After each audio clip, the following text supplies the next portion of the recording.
Okay, my friends, get ready, because this is going to be a journey. This is going to be a multiple series of videos about Velikovsky's claims, about what he had learned from every culture on Earth. Now, I wrote a book about Velikovsky a little over 10 years ago because of his terrible treatment by academia to speak about these things. They forced the publisher to take his book off the bookshelves, literally, after being 11 weeks as #1 on the New York Times bestseller list. #1, 11 weeks in a row, they forced the publisher to remove it. That's book burning. Now, I wrote a book about this 10 years ago because the same thing happened to me. But I was never allowed to publish like he was, because he was a contemporary of Einstein. They knew each other quite well. And he did a lot of other stuff, but he went around the entire world and collected everybody's history. We went to the museums, the libraries, the cultural centers, the indigenous people, the monuments, the museums, everywhere. And they all had a very similar catastrophe event line several times, and he documented it very, very well, and it's just unbelievable. Now, this is an audio archive of Worlds in Collision. This is extremely long, and it's a little arduous. And when I originally read this many, many years ago, it sort of bounced off me because it's a little hard to believe that all this stuff happened, because we were so indoctrinated that, all this mythology, that's crazy stuff. Well, now with my Mudfossils, I virtually certified what he said was basically true. And if anybody can stand up and present evidence against my evidence, that's what I want. Or to examine my evidence and say, no, that's wrong because of this, this, and this. And I don't want just mainstream academic responses that, well, we know the Triassic happened here, and we know this, or well, everybody knows this. No, nobody knows anything. Let's start from that. Let's say, no, nobody knows anything. Explain this to me. Not in those terms that we've done this before, we know about this. That's all I ever get. And it just doesn't work because they can't stand up to my evidence. But let's get past that. I've just done a couple of videos about that, and primarily my interaction with Yale University. Their just refusal to examine what is physical scientific evidence, and I think that's a fiduciary failure.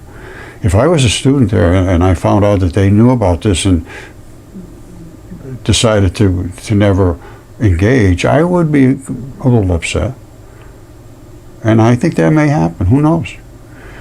Because I haven't been allowed to speak, basically, and I've been suppressed. My channel somehow is suppressed. I don't know how. It's gotta be. I got 234,000 subscribers. I get a couple thousand hits. The same people every time. That's okay. Yeah, I like the same people. That's fine. But it would be nice to expand the audience and have people that have no clue about what reality is at least be able to examine an alternative reality. Because my reality is reality. The reality you're living in right now is a manufactured, dictated reality. That there was no giants. There was no dragons. We came out of pond scum. And that's what Yale University did. They said, yes, Roger's right about all the mud fossils and stuff but they were just little slimy creatures. I said, no. I have shown you over and over and over. I don't have just slimy creatures. I have giants. And that's what freaked them out. So we're going to go back to what Velikovsky had to say. And the best place to start is at the end. Now, I'm going to go ahead, we're going to do Velikovsky, but after this is over, after Velikovsky's discussion today, I'm going to play the events with Yale University, Derek Briggs here, back in 2015, March of 2015, and then I also reported this fossilization to NASA, because it's on Mars too.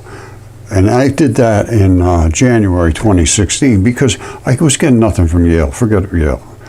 So I contacted NASA. Now, somehow they ended up funding Yale to do a study on mud fossils, and Yale said it was worldwide. They converted, but they were just slimy creatures, and that was before there was bones or shells or teeth or anything. I've shown this over and over and over again, and I just did a video about it, so you want to go back a video or two, you can see, well, at the end of this video, I will run a sequence of what happened between me and Yale. So the reason I'm speaking to this is because all of this verifies exactly what Velikovsky claimed, and what the ancient text said about the world being overwhelmed with an impact by a fiery comet, which later turned out to be Venus, and caused all the salacious ooze to come up, creating my mud fossils. So that's why I'm talking about this, but let's get into Velikovsky. All right, I got interrupted a couple times, but let's just go right into this. This is the Immanuel Velikovsky archive, and this is Worlds in Collision. It's an audio book, and it is quite long. These are all the different chapters and so forth. And he talks about Venus and hitting Earth and all the boiling floods. And I'm going to start at the epilogue, which is the very end. It sort of talks about what the whole book is about. Now, I'm going to bump in every now and then if I find it necessary, but here we go. Because I got to be honest with you, this is extremely long. It's arduous. There's so much to it that it becomes, it's hard to handle. I got to be honest with you. So let's start at the end and see what he claims. Epilogue. Facing many problems. In this book, containing the first part of a historical cosmology, I have endeavored to show that two series of cosmic catastrophes took place in historical times 34 and 26 centuries ago, and thus only a short time ago, not peace, but war reigned in the solar system. All cosmological theories assume that the planets have revolved in their places for billions of years. We claim that they have been traveling along their present orbits for only a few thousand years. We maintain also that one planet, Venus, was formerly a comet, and that it joined the family of planets within the memory of mankind, thus offering an explanation of how one of the planets originated. We conjectured that the comet Venus originated in the planet Jupiter. Then we found that smaller comets were born in contacts between Venus and Mars, thus offering an explanation of the principle of the origin of the comets of the solar system. That these comets are only a few thousand years old explains why, despite dissipation of the material of their tails in space, they have not yet disintegrated entirely. From the fact that Venus was once a comet, we learned that comets are not nearly immaterial bodies or rien visible, as was thought because stars are usually seen through their tails, and on the passage of one or two of them in front of the sun, their heads were not perceptible. We claim that the Earth's orbit changed more than once, and with it the length of the year, that the geographical position of the terrestrial axis and its astronomical direction changed repeatedly, and that at a recent date the polar star was in the constellation of the Great Bear. The length of the day altered, the polar regions shifted, the polar ice became displaced into moderate latitudes, and other regions moved into the polar circles. We arrived at the conclusion that electrical discharges took place between Venus, Mars, and the Earth when, in very close contacts, their atmospheres touched each other, that the magnetic poles of the Earth became reversed only a few thousand years ago, and that with the change in the Moon's orbit, the length of the month changed too, and repeatedly so. In the period of 700 years between the middle of the second millennium before the present era and the 8th century, the year consisted of 360 days and the month of almost exactly 30 days. But earlier, the day, month, and year were of different lengths. We offered an explanation of the fact that the nocturnal side of Venus emits as much heat as the sunlit side, and we explained the origin of the canals of Mars and of the craters and seas of lava on the Moon as brought about in stress and near collisions. We believe we came close to solving the problem of mountain building and the eruption of the sea. Okay, there are some differences from what Velikovsky is going to say, I believe, and what I have discovered. And the creatures that I have discovered, the size of them and so forth, I think is something that he's not considering either. Like I said, this is extremely detailed, and it's a little cumbersome to listen to, but it's fabulous. The exchange of place between sea and land, the rise of new islands and volcanic activity, sudden changes in climate, and the destruction of quadrupeds in northern Siberia, and the annihilation of entire species, and the cause of earthquakes. Furthermore, we found that excessive evaporation of water from the surface of the oceans and seas, a phenomenon that was postulated to explain excessive precipitation and formation of ice covers, was caused by extraterrestrial agents. Though in such occurrences we see the origin of the Thimble Winter, we are inclined to regard the erratic boulders and till or gravel, clay and sand on the substratum of rock as having been carried not by ice, but by onrushing gigantic tides caused by change in the rotation of the terrestrial globe. I'm going to tell you right now, I'm certain that Velikovsky didn't understand the giant creatures that were on this earth. I don't think anybody did. And he talks about Mars being the source of comets because it was hit by Venus and all that stuff. And I agree with that, but they're just not rocks and dust and stuff. They're body parts in space.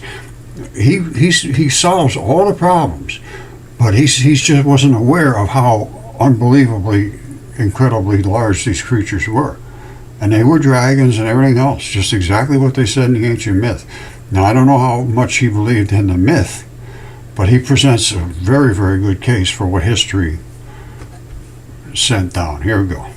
Thus have we accounted for moraines that migrated from the equator toward higher latitudes and altitudes, Himalayas, or from the equator across Africa toward the South Pole. We recognized that the religions of the peoples of the world have a common astral origin. The narrative of the Hebrew Bible concerning the plagues and other wonders of the time of the Exodus is historically true, and the prodigies recorded have a natural explanation. The Exodus is when Velikovsky claims that we were almost hit by Venus, and it falls right exactly into his time frame, right around 1500 BC. It's not exactly known at that time, but these events were recorded. This was historical time frame. And then when you go back to Herodotus and the other ones, Pliny and so forth, they did talk about all of this stuff in great detail. They were very, very good historians. They weren't just out there guessing and joking and having a good time. You know, to them it was history, and to me it is history as well. Here goes. We learned that there was a world conflagration and that naphtha poured from the sky, that only a small proportion of people and animals survived, that the passage of the sea and the theophany at Mount Sinai are not inventions, that the shadow of death or twilight of the gods refers to the time of the wandering in the desert, that manna or ambrosia really fell from the sky, from the clouds of Venus. We found also that Joshua's miracle with the sun and the moon is not a tale for the credulous. We learned why there are common ideas in the folklore of peoples separated by oceans, and we recognized the importance of world upheavals in the content of legends, and why the planets were deified, and which planet was represented by Pallas Athene, and what is the celestial plot of the Iliad, and in what period this epic was created, and why the Roman people made Mars their national god and progenitor of the founders of Rome. We came to understand the real meaning of the messages of the Hebrew prophets Amos, Isaiah, Joel, Micah, and others. We were able also to ascertain the year, month, and day of the last cosmic catastrophe, and to establish the nature of the agent that destroyed Sennacherib's army. We discerned the cause of the great wanderings of peoples in the 15th and 8th centuries. We learned the origin of the belief in the chosenness of the Jewish people. We traced the original meaning of the archangels and the source of eschatological beliefs in doomsday. In giving this enumeration of the claims made and problems dealt with in this book, we are aware that more problems have arisen than have been solved. The question before historical cosmogony is this: if it is true that cosmic catastrophes occurred such a short time ago, how about the more remote past? What can we find out concerning the deluge, at present thought to have been a local flooding of the Euphrates that impressed the Bedouins coming from the desert? In general, what can be brought to light concerning the world's more distant past and earlier celestial battles? As explained in the preface, the story of catastrophes as they can be reconstructed from the records of man and of nature is not completed in this volume. Here are presented only 2 chapters, 2 world ages, Venus and Mars. I intend to go further back into the past and piece together the story of some earlier cosmic upheavals. This will be the subject of another volume. There, I hope to be able to tell a little more of the circumstances preceding the birth of Venus from the body of Jupiter, and narrate at length why Jupiter, a planet which only a few persons out of a crowd know how to find in the sky, was the main deity of the peoples of antiquity. In that book, an attempt will be made to answer some more of the questions raised in the early portion of the prologue of this volume.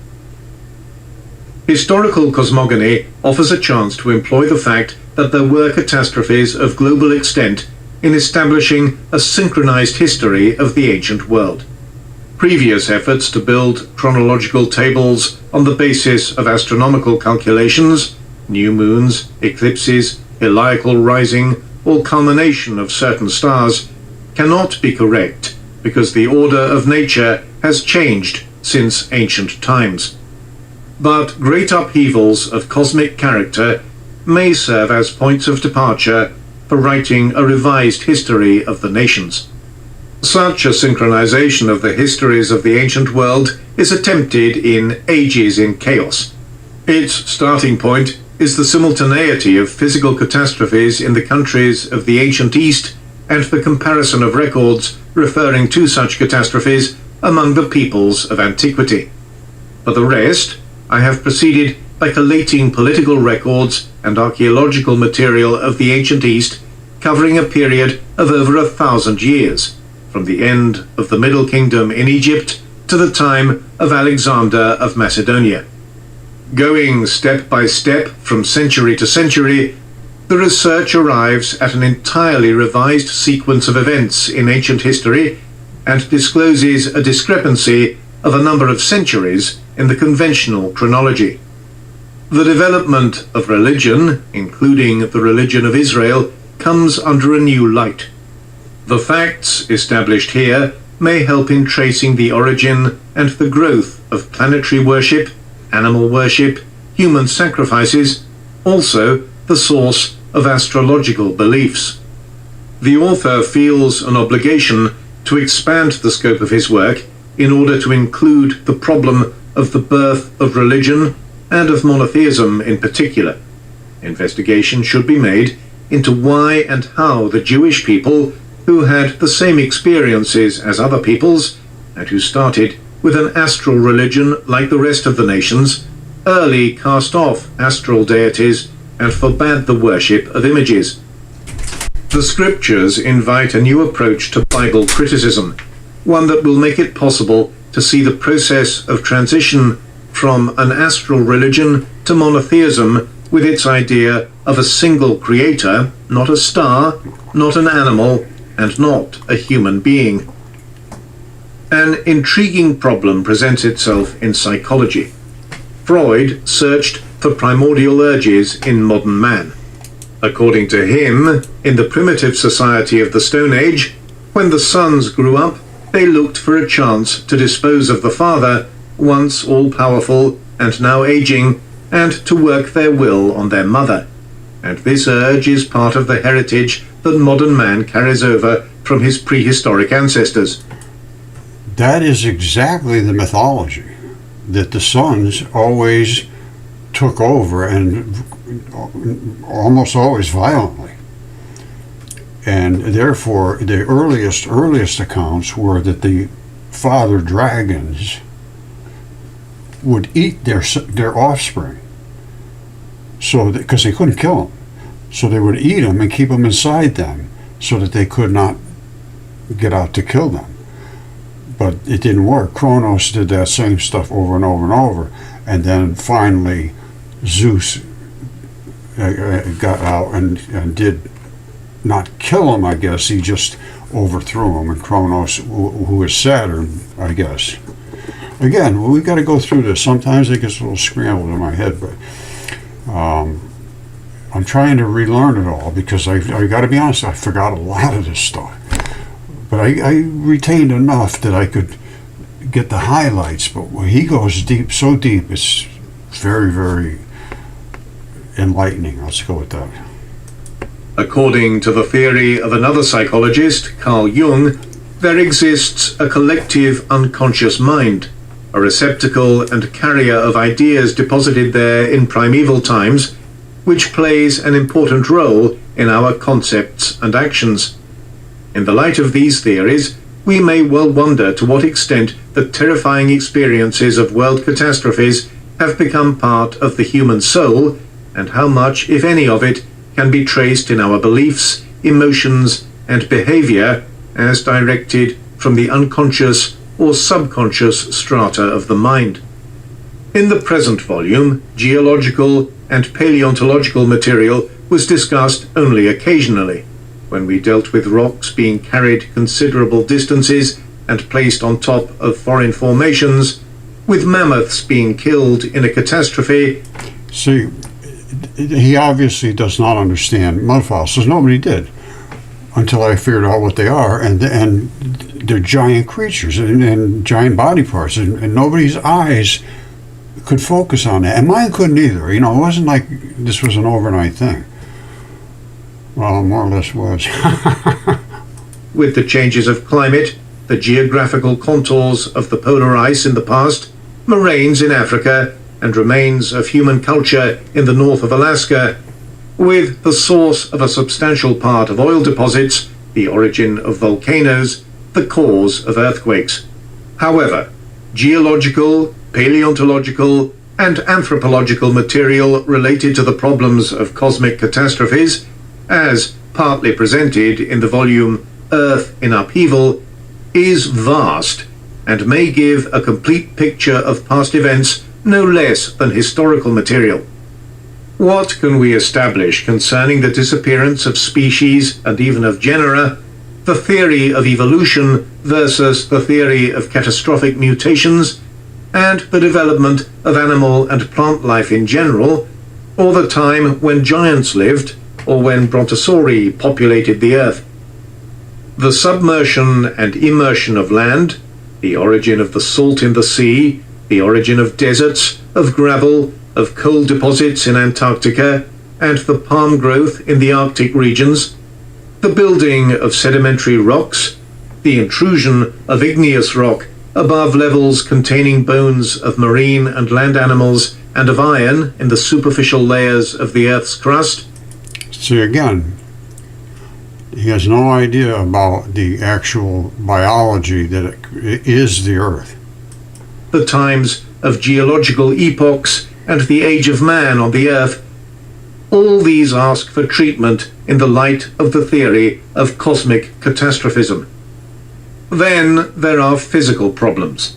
The accounts given in this book about planets changing their orbits and the velocities of their rotation, about a comet that became a planet, about interplanetary contacts and discharges, indicate a need for a new approach to celestial mechanics. The theory I show those very clearly, the electrical discharge between Mars and Venus. Venus was discharged into itself from Mars. So it sucked out the magnetic field from Mars. It spins backwards, and I think that's how it grabbed a hold of that magnetic field. And I'm not sure of that, but you can see the welding arcs all over, and a big, huge gouge across Mars, which is wider than the United States. And I believe also when Venus almost hit Earth, it created the Grand Canyon and pushed all that stuff down into Mexico. That's what it looks like to me. All right, so I'm going to go back 10 seconds. This is a great little feature here. All right, here we go. A planet, about interplanetary contacts and discharges, indicate a need for a new approach to celestial mechanics. The theory of cosmic catastrophism can, if required to do so, conform with the celestial mechanics of Newton. Comets and planets pushing one another could change their orbits, although it is singular how, for instance, Venus could achieve a circular orbit, or how the Moon, also forced from its place, could hold to an almost circular orbit. Nevertheless, there are precedents for such a concept. The planetesimal theory postulates innumerable collisions between small planetesimals that flew out of the Sun, gradually rounded their orbits, and formed planets and satellites.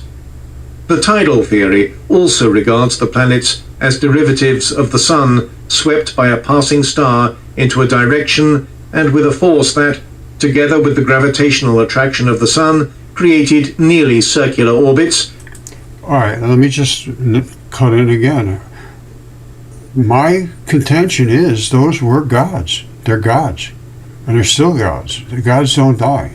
Where they are, they have retreated to their planets, their moons, their body parts in space, I believe. Or they have transitioned themselves into something else. And I got a feeling I know who those people are too. But let's just keep listening. He's not understanding that these things were gods. These weren't just chunks of matter flown off of a big chunk of matter in the sky, which would be the sun or whatever. The same having occurred to the moons in relation to their parent planets. Another precedent for circular orbits formed under extraordinary circumstances can be found in the theory that regards the retrograde satellites as captured asteroids which succeeded, after being captured, in achieving approximately circular orbits. If such effects from contacts between two stars, or from capture of a smaller body by a larger body, are not incompatible with celestial mechanics, then the orbits resulting from worlds in collision should be regarded as in harmony with it too. The physical effects of retardation or reversal of the Earth in its diurnal rotation are differently evaluated by various scientists. All right, I might as well show you the evidence I'm going to present, which shows why they spin and why, well, I'll show it there. Okay, I've shown many times that light is made of particles. Light comes from every radiant source through the universe, specifically from the sun, to really whack us. This is the edge of our atmosphere. Let's call it the ionosphere. This little spot right here. Almost no mass there. It's all electrons. Those are the ones that are the glowy part that have all the energy. Almost no mass. Can you see that? Right out here. This area here. right, now, what it's scrubbing up against out here is particles. They're just nothing more than sunlight coming down towards us. If it hits it, it becomes glowy. All right, you see how this doesn't have that layer? And this one does. Now, the sun must be hitting it, or this is going this way, or there's something different going on here why this is more clear and it's denser. This is right off of California. Now, is it related to this bump here? And we're seeing this from something that's going on with this bump. I don't know what that bump is. Over here it's a lot more smooth. There's no real layer out here. There is a bump.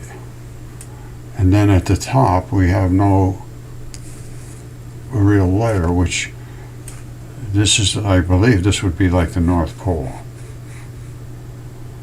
So this is like not pushing hard into oncoming atmosphere. Maybe this side is pushing harder than this side. Let's see, the Earth rotates this way.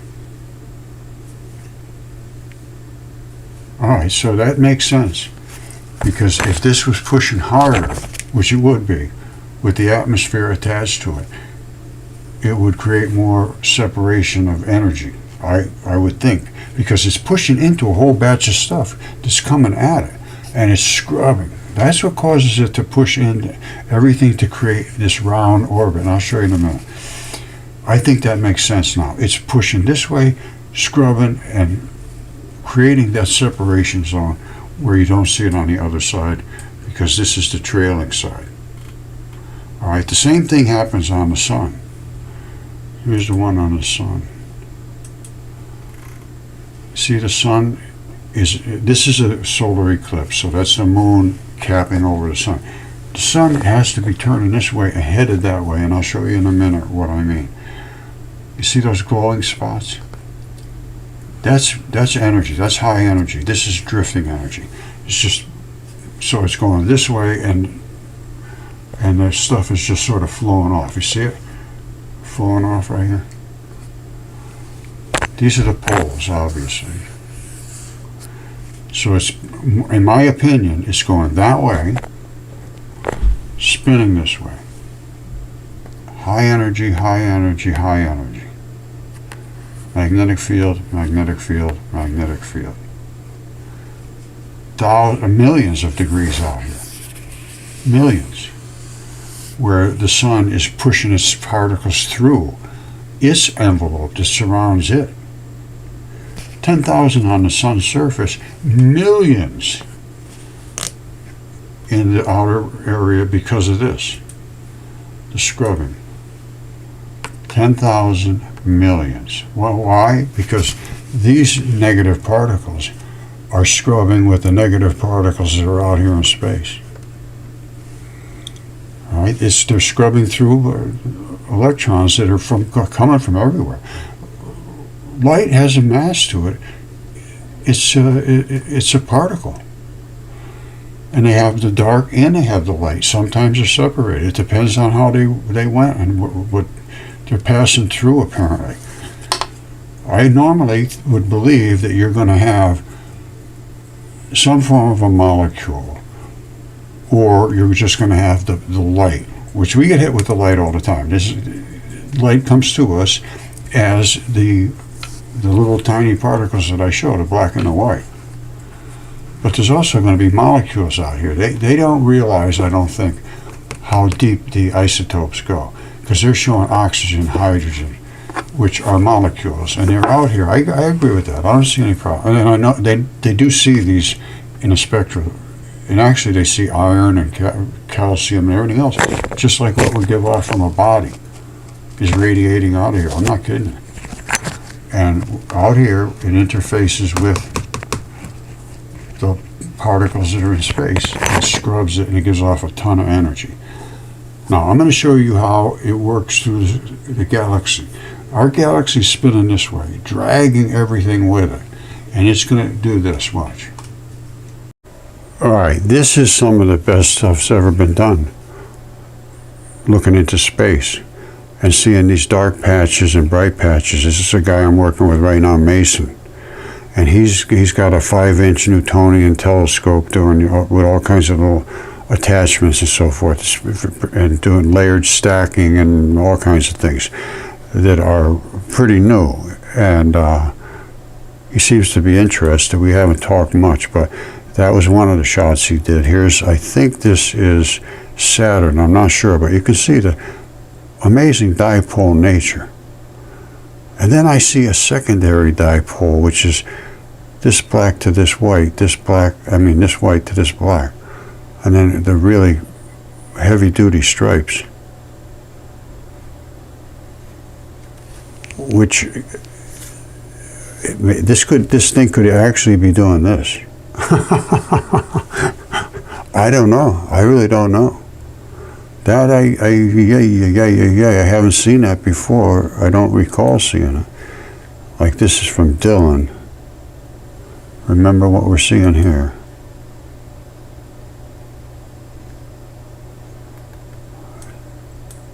I don't know what this is either. I got to be honest with you. I mean, they all have these waves, and they get wider and wider and wider as they get out because they're losing energy. And this is basically just like light traveling through here. It's energy, this pulsation. I'm not sure. Well, I do think I understand it. As everything moves through everything else, it absorbs energy to a certain capacitance, which means how much it can hold, and then it reacts. So they're pumping and reacting, pumping and reacting, pumping and reacting, then pumping and reacting, then pumping and then reacting. And that's why they're getting further and further and further. When they're down here, they're because they're really pumping. Now, why? I believe it's because it's scrubbing through the extra particles that are in space, absorbing so much energy that they have to discharge really fast. Now, the Earth is doing this same thing, only it's doing it at 7.83 hertz, which times per second, basically. So figure 8 hertz, 8 times a second, it's going, and we're sort of stable. It doesn't go like this, like, because we're just giving off energy. This is just being given off and going out into space. I guess we're giving off some, I don't know. I have to think about that one. But you can see how much fields and energy is going on here. And what's going on here? Wow. Wow is all I can say. And these are taken from CMOS cell phones. CERN is using the same kind of stuff now. They're starting to use the same kind of stuff in astronomy and everything else. All right, so here we go. Here's a galaxy. It's the Milky Way. We're getting ripped this way. And I know it's not, it's some kind of computer generated. I don't care. It's what they look like. It's going this way. We're on here, let's say, we're one of these stars. And the little glowy spots are stars. The bigger the star, the more it glows because the more it has to rip through the particles that are in front of it. So some of them are really glowing because they're probably quite big. Now, we're on here, but our sun is going this way. We want to catch up to the sun. We are held in its gravitational field. That's why you get a circular orbits. And, well, I'll show you how it works. I can give you a GIF. Now, this is from a place called 4gifs.com. Now, let's just think about what it's doing here. This is the sun, and it would just keep going and going and going. It's just bouncing back and forth so you can see it, obviously. Now, what's happening? There's our sun. Well, we saw that it looked like it was spinning, and I'm sure it is. Now, you see this little scuzzy stuff coming off the side? That's what would happen. As it goes, this is going to scrub through, this part is going to give off, and the other part, not so much. But that would be actually coming, like dusting off, more from this side. What else is going on? All of us want to catch up with that. And we are scrubbing through space as well. And the space is forcing us to push in this way into the sun's gravitational field. If we came out of its gravitational field, we probably would not catch up to it. So we have to stay within that gravitational field, and that is the attraction of the dark and the white. And this is much, much whiter. This has a lot of that energy, and we have a lot of the dark energy. And the two want to be together. That's the way I'm seeing this. Because all the matter that's in the universe or in our solar system has a lot of darkness to it, dark matter, which is extremely attractive to the white matter, which is the radiance of the sun. So we're always trying to catch up to that, and it's always trying to pull us along with it. Basically, that's how you got to understand it. All right, and we spin along, and this is because we charge up and discharge. That's what's going on here, and at a certain point, we're going to be overcharged and have to discharge. That's when our poles will flip, and that could happen not too long from now. The last I saw, the North Pole is actually moving. It moves. It's not. This year it's here. Next year it's here. Next year it's here. It's keeping moving and moving and moving. Last year I think it was moved 55 kilometers. Right, from here over to here. So it hits a tipping point and it'll go bloop. And that's exactly what happens to light particles, which I've shown over and over on that one again too. And they spin just like this too. Basically light is almost identical to this. All right, this goes back over 10 years ago.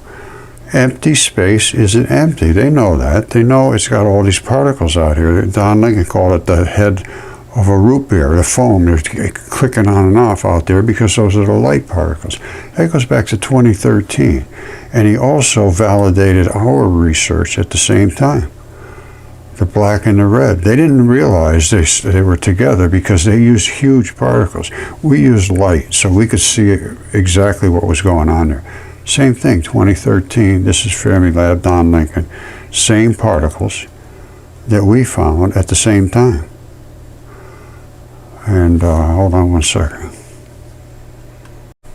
All right, don't forget, this is their article, Don Lincoln's article, saying these two particles are the smallest they can find. This one here has no mass and a field.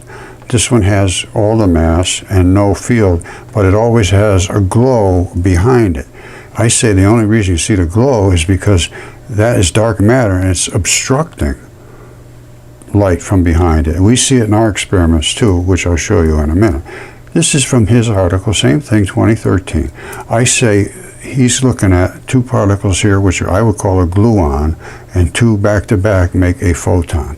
We worked with photons, so we're down in this range already. They were working with things like this, and each one of these is a pair of those. 1839 make one proton. That's what they were using. We use light, so we use two of those. That's why we could see things, plus the debris was not big enough to damage a sea moss, so we could easily see it. It didn't damage any of the sea moss. Now you saw those are the particles from Fermilab, with the black with the glowy edge, and he said that's exactly what his words were. And this one has no mass except a field. And I have to agree, I can't find any mass to the white ones. You see how small that one is compared to that one? And of course you have the black attached, which is always the case with matter. You always have at least these two together until you separate them, and you have only white, which desperately wants to seek that black. That's what electricity is black doesn't care about being on top of itself. It can form a ball, and the white will want to attract to it. That's what gravity is basically, because everything consists of these two. But there appears to be a lot of extra black laying around somewhere. I don't know where it came from, but it seems to be a lot of extra black. It's inside of matter. Like, we're made of a lot of dark matter. That's the only thing that has substance. This here has no substance. They're taking protons. Think about this. You take a proton. Everything's made out of protons. That's what they say. Everything's made out of protons. You smash it to bits, and you get down to this and this. That means everything's made of this and this. If protons are made out of the tiniest bits are this and this, which I agree, they are. We are made out of this and this, which means we're made out of dark matter. That's our mass. These have no mass, has no mass. If everything's made out of these, and this has no mass, we have to be made out of that. There's no other option. We have to be made out of dark matter with a lot of energy on top of it, because this is the energy part. I can't think of any other thing. If everything is made of these two particles, which it is, I agree with that 100%. Because you smash a proton, a neutron, doesn't matter. You end up with these as the smallest bits you can find. And I see them right here in light. So these are the smallest bits. Together, they make up everything. So we're made of these two bits. That's what we're made out of. We're made out of light. We are made out of light, my friends. You see this? That's a photon. You can only see a photon when it feels like it's bouncing back at you as light. And that's because we put it through this venturi, and it's interacting with, it's like concussing because it's going too fast. This is also a photon, and that is as well.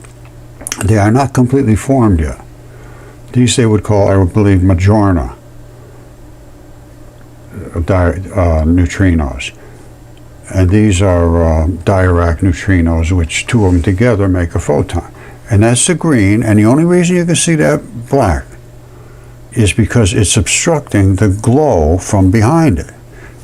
That black is not showing at you. It's dark matter, and the only time you can see it is when it's on top of what's behind it. And the same thing with the red. Here's the red. You see this? And the only reason you can see these as photons right here is because they think they just hit a wall. That thinks it just hit a wall, and so does that. Around them, all of their cohorts here, dusty screen, hold on, all of their cohorts here are either in the upspin Majorna phase, these are flavors, or they're in the sideways spin, which is a different phase, and here they're being pushed back at. These are actual photons because they're being pushed back at so hard they think they hit a wall. That's why you can see them as a perfect photon. But the black, once again, the only reason you see that is because it's obstructing what's behind it. Now let me show you how, again, I can prove this at a shower. Because there's going to be black all over the place. There's black everywhere here. You just don't know it's there. You just don't know it's there. All right, just take it easy and think.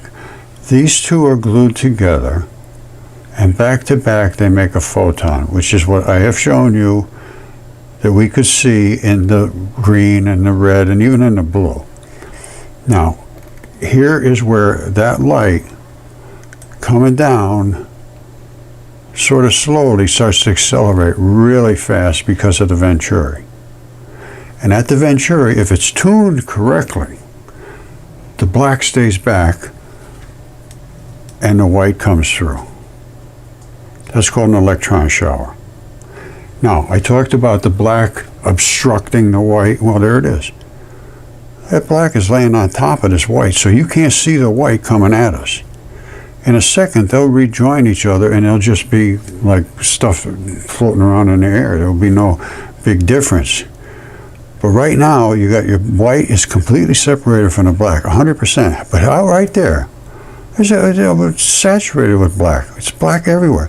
The black wants to nibble in. You see how it's nibble right on the edge? You see that? It's trying to find its way into those white ones. And every one of those blacks is exactly the same size. It doesn't, you can't tell that. But because some of them are not, some of them are deeper or closer. But in this area here, it's saturated with black. Can't see it. You're not going to see it until the white is, behind the black. That's the whole deal. So, dark matter, which that is, does not emit, it does not absorb, and it does not reflect. But it does obstruct. That's obstruction. Well, I think I might have got a little sidetracked, but everything flows into everything else. I believe I was talking about Velikovsky. Just to be sure that we didn't miss this, I don't know if we did or not, but light has spin. It's a fundamental quantum. It's either straight up and down or it's sideways. It's up or down. That's all. That's the polarity. And an up spin means the energy is at the top, the down spin means the energy is at the bottom, and I can show you those. And it describes as a twisting spiral shape of light from the wavefront. And it goes on about how it's polarized and the spin can be either up or down. All right, and it's either energy up or energy is down. And it goes right down towards the earth. It's doing that because of the electrical magnetism of the earth. Interaction with matter. All right, and the only way you can see it is when it interacts with other matter. Well, we did ours, you could see it right in the middle because it was acting like the light was smashing back against it. It thought it had hit something and it didn't. It hit other light. All right. Spin of light can be used to create forces. Researchers are exploring spinning light waves. Well, this is where it's quite obvious what I have shown is true. Interaction with matter. All right, so now, while not visible to the naked eye, which means light, the spin of light can be detected through its interaction with matter, such as its effect on small particles. They just didn't understand. You could see it. It was CMOS. But you have to accelerate it. Although you don't have to accelerate it to see it. You can see laser interacting with matter without accelerating it. Alright, I made a statement, light spins. Well, here's my evidence. There's light spinning. Just like a drill bit going through the double slit. And they stay separate because these particles coming through here don't like each other. So they separate each other by pushing and shoving. Alright, and here's some more light spinning. Pushing through all of this, making these particles glow. Normally they wouldn't be glowing until they get pushed. Or something invades their space, and that's what's going on right there. And this is light spinning right here. And as it spins together and pushes each other real close, they go more and more glow. Where there's not too much pushing, it's just dark. It's always a field push to shove. You see this one? Yikes. I don't know what to say about that. And the particles spin, and they're upspin or downspin. The leading charged part dictates what spin it is. This is downspin. If this flips and the white is in front, it's upspin, and that's just about to happen. That's just getting ready to flip. It's getting overcharged. It's going to flip to the back, and the white one will come to the front. There'll be just too much push. So it goes flip, flip, flip, flip, flip, flip. But it always does this. It never does like this will never turn this way. It always spins that, but it goes in any other direction, but it's always up and down. And either the white is up or the white is down. Upspin, downspin. See this one here? This one is flipped. This one here was upspin. See it? And now it's downspin. what happens is that gets overcharged, it flips, it gets pushed hard, and this one jumps in front and starts absorbing all the energy. And then that one gets filled up and it flips. So they just keep spinning. And they spin pretty fast. The blue, look at the blue. That's rocket ship. Blue is very, very, very fast compared to green and red. Green is pretty fast and red is slow. Look at this. This is coming through the Venturi at the same time. Now watch this. What do you see? The green is on top of the red. Now don't forget, I said they always spin this way. It's not true. This one's spinning that way. And the reason it's rolling is because the green is pushing past it so fast that its white field interacts with this guy's white field and makes this guy get out of the way, get out of the way. And it just spins and pushes it down. All right, you see what you got there? Now look at the barrel roll on the red. You see him? You never see that. It just doesn't happen. The green is pushing it hard, hard, hard out of the way. And you can see this is dim. This just doesn't have the energy. That does. And this really wouldn't even concuss until it got way out here. Normally, you would have almost nothing happening from when it came out here. It would be going so fast, it would start to recombine somewhere out, I don't know, wherever. But it's recombining again right out here. Just push that stuff away. Differently evaluated by various scientists. Some express the opinion that a total destruction of the Earth and volatilization of its entire mass would follow such slowing down or stasis. All right, he's talking about their assumptions of what would happen based on his statements about what was written in the ancient texts. These are scholars that would say, oh, that couldn't be because of this. I get this all the time. I am showing physical evidence. He's talking about texts. Nobody was there. You can't prove it. I can prove the things. I have the actual physical evidence of the giants, dragons, all of that stuff. So at this point, he goes into a little bit of philosophical stuff. I'm going to stay away from that for right now. It's just gone very, very long. Trust me, when we start getting into Venus and the boiling oceans and the feared god Jupiter and all that stuff, it's just incredible. Now, what I want to do is take his statements of what history said, compare them to what Apollodorus and Ovid and Herodotus and all the rest of them said. Because he collected most of those stories. Now, how he treated those stories, I don't know. Did he collect all those stories? I don't know.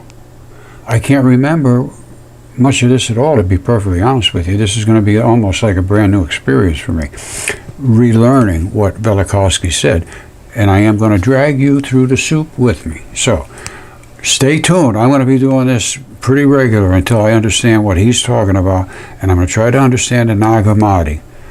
And I would like to engage with people that have knowledge about some of these other ancient texts that are, legitimate things that were there's something you can put your hands on. I'm a material scientist. I don't, they're talking about astrological alignments and all this stuff. Well, that could be true. I don't know, that kind of stuff. I'm trying to figure out what supports Velikovsky's claims and what his claims were. So, and these are the claims that were made in the ancient texts. How do they line up with what we can prove today? And so far, I've gone through not a whole lot of this, but a few chapters, and it lines right up. I don't think he understands how exactly it lines up. Nobody could ever I would assume this is the first time in history anybody has realized how enormous these creatures were. They talked about them in these ancient mythology. they might have known, they might have, but they couldn't see them from space or anything. We could see all this stuff now. And the stuff I have here, I also have giants which are way too big for what anybody had considered in the recent past. So this is all new. We're going to have to treat it that way. If you've got an open mind, stay with me. All right, I love you all. Thanks, bye.